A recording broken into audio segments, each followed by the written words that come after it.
Singing by Ramanji Yadav.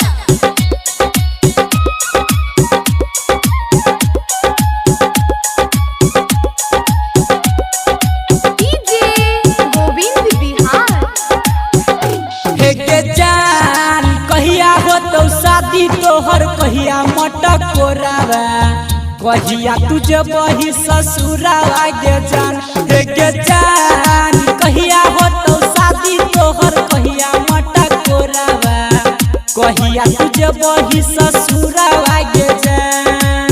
कहिया तुझे बही ससुरावा गे जान। कहिया तुझे बही ससुरावा गे जान।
कहिया तुझे बही ससुरावा गे जान।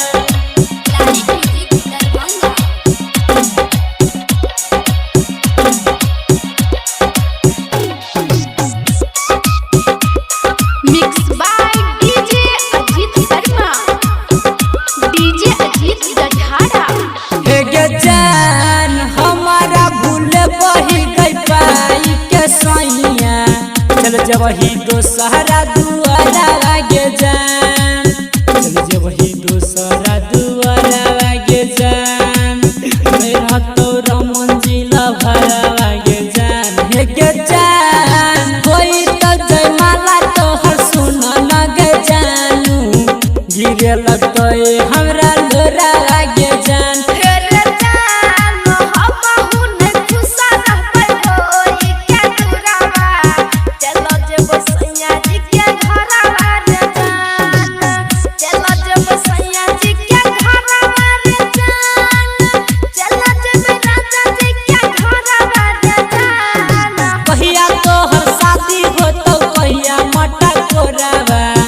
कहिया तुझे बही ससुरावा गे जान। Mixed by DJ Ajit Sharma.